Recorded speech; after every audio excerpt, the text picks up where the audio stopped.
Good afternoon. Glad to be back in here after a victory. Been able to do that the last couple of weeks, and it sure is. It's more fun to talk to you guys after we win. So the game on Saturday was just as we hoped it would go. Our guys did a great job on offense of controlling the ball and moving it. We had the one time we had to punt, we had a foolish penalty. There's a big pile of guys, and our players were pulling their players off the top of the pile. We can't do that. That's something I haven't done a very good job of explaining to them.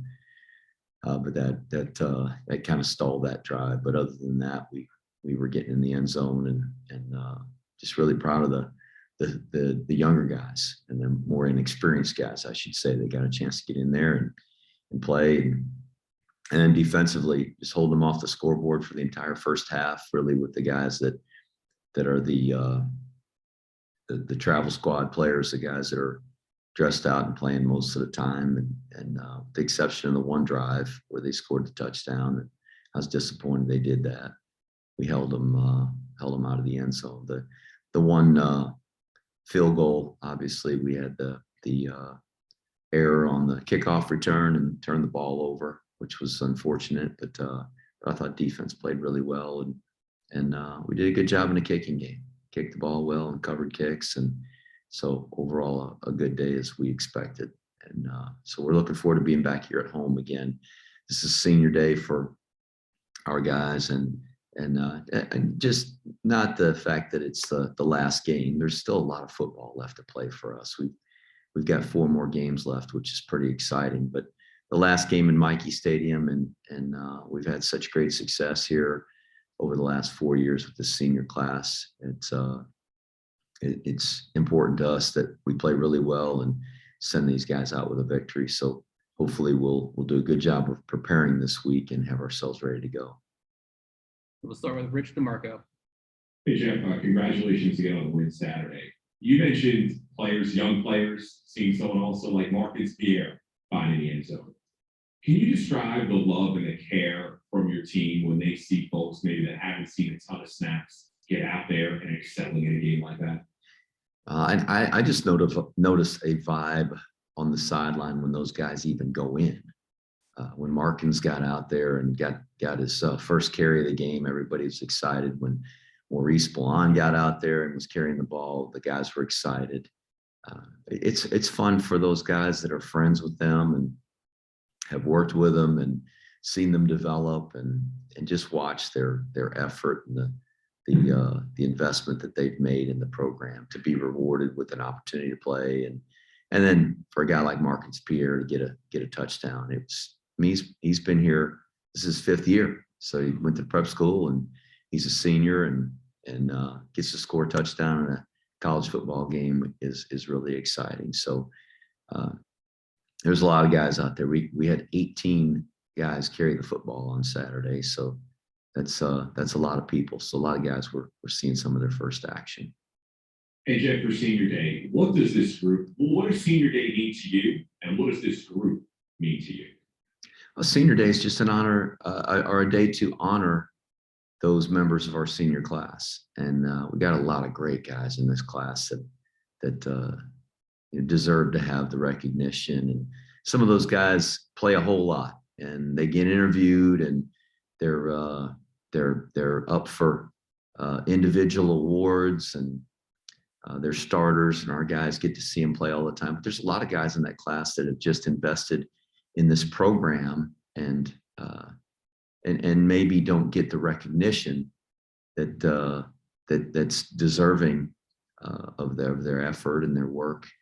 But Senior Day is a day that we all get a chance to really step back and recognize them, and they get recognized before the game, their parents and loved ones and people that they have asked to come and be with them on that day is really special. So it's just a day for them, and we're glad to be able to honor this senior class. That there's several players, managers, and mentors that are going to be out there on Saturday. Thanks so much, Coach. Charles Grievous.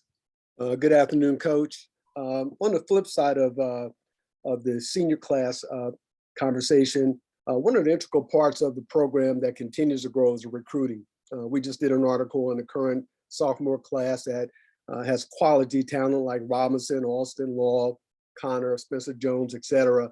And some of those aforementioned players actually played as freshmen. They got reps as freshmen. So obviously you can play younger guys.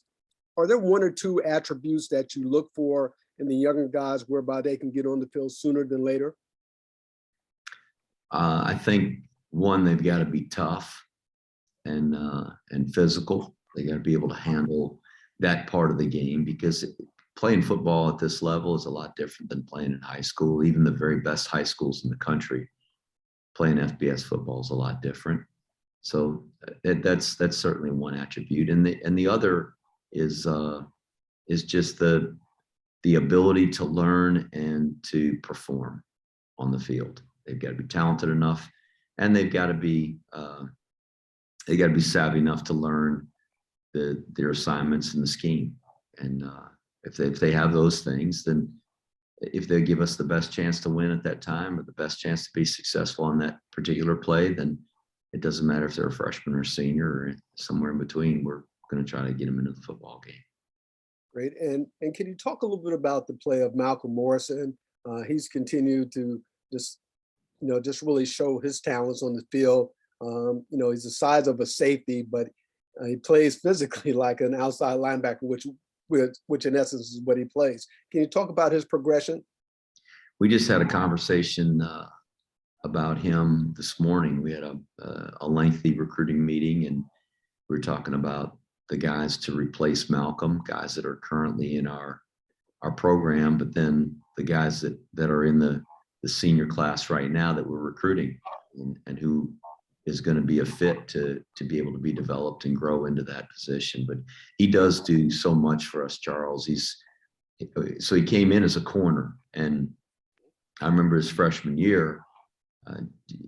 It seemed like he got an interception every day. Just very savvy player, a great knack for the football, and so that next year he really just kind of burst onto the scene and playing special teams, playing some on defense, and he's grown into being a really, really good football player for us. And obviously the production that we're getting out of him in this defense, we want to find more guys like him that are built like him, that have the same skill set. And that's a challenge. He's a good player. And I think likely it's going to come from the safety and the corner positions, both on our team now and as we go into the future. So, there's some other guys that have played there. Jimmy Charlo, I think, is a really good football player, and he's playing that same position. And I'm excited about how he's developed, and he'll likely be the guy there next year. Thanks, Coach. Ken Kraetzer. Good afternoon, Coach. One player impressed me and everyone on Saturday was Cade Ballard. Came in the second half and led two drives, 97 yards, and he ran 40 yards himself in 7 carries, threw the ball. How good was it to see him out there and playing effectively on Saturday? I was so glad to see Cade out there. As you well know, he started a couple games for us last year, and we won both of those football games. He's tough, he's competitive, he's a winner, very talented, and he's in a position group with a lot of guys that we think are really good football players, and so I think Cade just handled that situation and handled his opportunity just as we expected. I thought he would play really well, and the conversation every week as we talk about the quarterbacks and having them prepared, Cade is always in the conversation. And he just, even recently, the last 6 weeks or so, he has really stepped up in terms of his effort to be fully engaged and be ready to go. And really, he's got a starter's mentality, and he's grasped the offense like a starter. And so when he went in there, I don't know that it had been any different with any of the other quarterbacks. He did a terrific job. I'm really excited about him, and as we continue this season and certainly going into next year. Hey, I just an article this morning in the Times from Billy Witz about the sophisticated prep schools out in California. They focus on John Bosco and Maitre D in Santa Ana, which you've had a number of players come from. And what is it like when you're able to get a player from, a sophisticated high school prep school program? Well, those are all great programs that you mentioned, and there's a lot of good programs around the country. So not just those, but the top programs around the nation. You find guys that football's really important to them.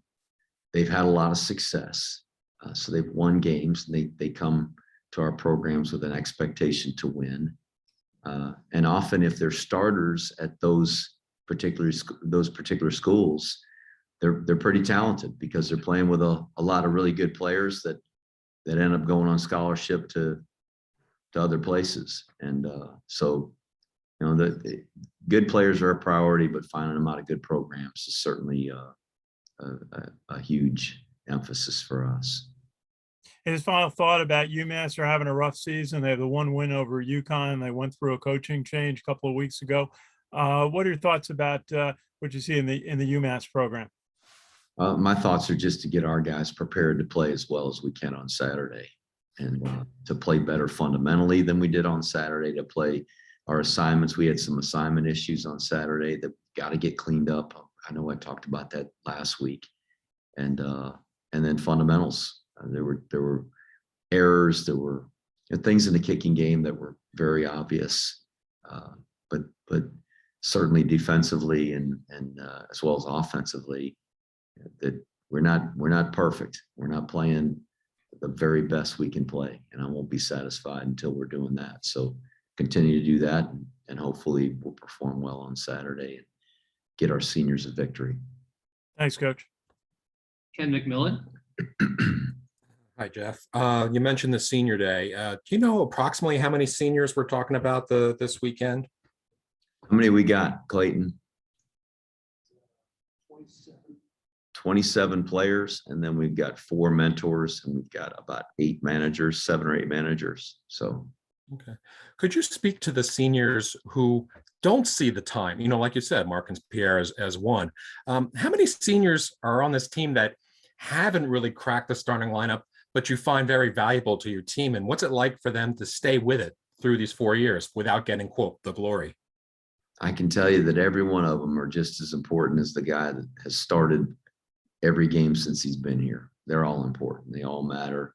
And I certainly love them all the same, and they're beloved by their teammates equally. And so to stick it out and to continue to invest, that says a lot about them as individuals, but it also speaks to this brotherhood and how much they care for the other guys on this team, but also how much the other guys care for them. And a follow to Charles earlier, he mentioned about the current sophomores who are contributing heavily. How is this year's freshman class producing in your eyes? There's some really good freshmen in this class. And what we have are some older guys and experienced guys that are playing. And so it makes it a lot more difficult to break the lineup as a freshman unless you're just way more talented than the other guys and physically developed enough that you can step in there and make a contribution. Probably the guy that's making the biggest contribution as a freshman off the top of my head is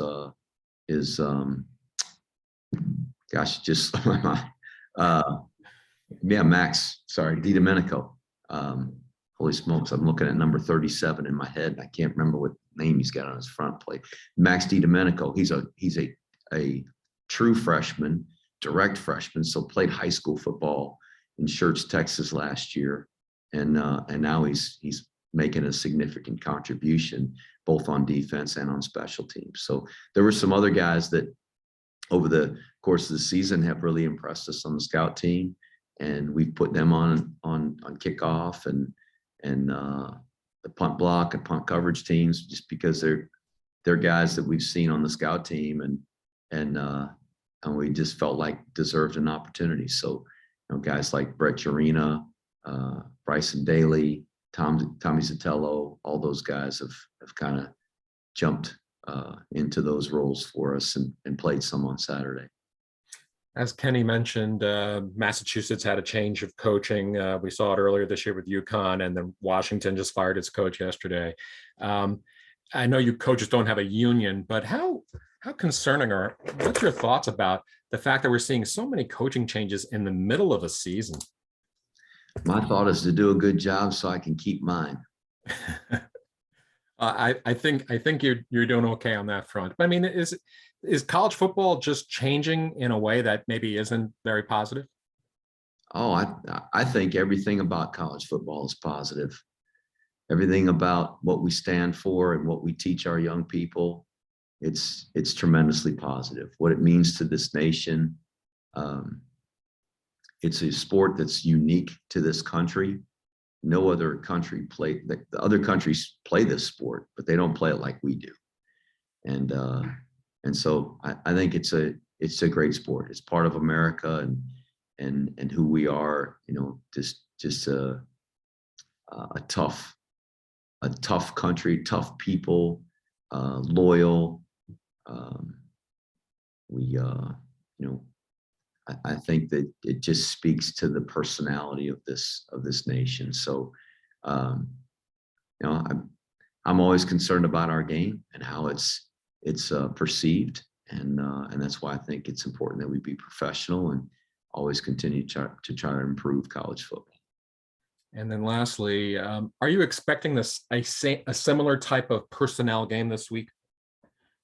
Oh, I'm expecting us to get ready and to practice well and to put our best foot forward and try to play the best game we've played all year. I don't think we've played as good as we can possibly play yet this year.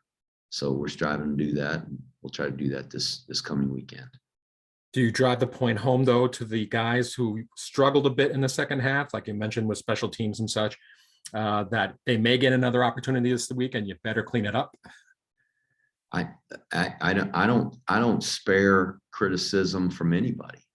So when people don't perform up to their level that they're capable of, don't work and execute to our standard, then I'm critical of them. So the guys in the second half, I was critical of them, and perhaps they'll get a chance this week. Maybe not. We'll see. But I don't ever expect to go into a game that, we're just going to be able to play everybody on the roster. We got starters for a reason, and we're going to put them in there to start the game and try to play our best. Thanks, Jeff. Charles, go ahead. Yes, Coach. And I'm asking to get your perspective, and perhaps it's just me, but when I watch college games today and even the NFL, the DBs seem to be grabbing more than actually tackling. But in your case, you're a group of DBs, the defensive backs are extremely physical. We saw that we've seen it throughout the year. Can you kind of go into that? Is this the style that is coached and taught for the Army football players? I hope that I hope you would think that about every position we've got. I hope you'd say that our guys are physical and tough and play a rugged brand of football. And I certainly try to create a culture where that's part of who we are. And I think our guys embrace that. But I also think that that's encouraged by their chosen profession as future Army officers. We want rugged, tough, physical people who are willing to do the tough jobs. And so I think it fits our personality. Thanks, Coach. Ken McMillan. Jeff, to follow on what you told Kenny, you said you were going to focus on your team this week, but can you give us a little insight on Massachusetts as far as offense and defense? Obviously, they're struggling. They're having a tough year, and they beat UConn. It was a great win for them. I know it was an important victory for them. That's certainly still while Coach Bell was coaching them, and he's been let go, and so we don't know what to expect. They've got nothing to lose at this point. really just to let it all hang out and have fun and play. And we may see some different schemes than we've seen. They played last weekend for the first time without Coach Bell. So I'm really expecting anything. Onside kicks and fake kicks and maybe some different things on offense and defense than they've shown. And so it's a lot to prepare for. Again, that's the preparation we've got to do, so we're ready for whatever gets thrown our way. Did Bucknell do that to you guys? Did they throw things at you that maybe you hadn't expected, or the we got nothing to lose mentality? I think the fake punt there was probably a nothing to lose mentality, and we had our punt block team out there, and I mean they had a guy behind us, but DiDomenico, the guy I mentioned, made a really good play. I thought those guys came out and competed. I thought their team came out and competed hard, and they completed some passes in there, particularly early, and nothing crazy, but I mean we were ready for anything, reverses on kickoffs and everything.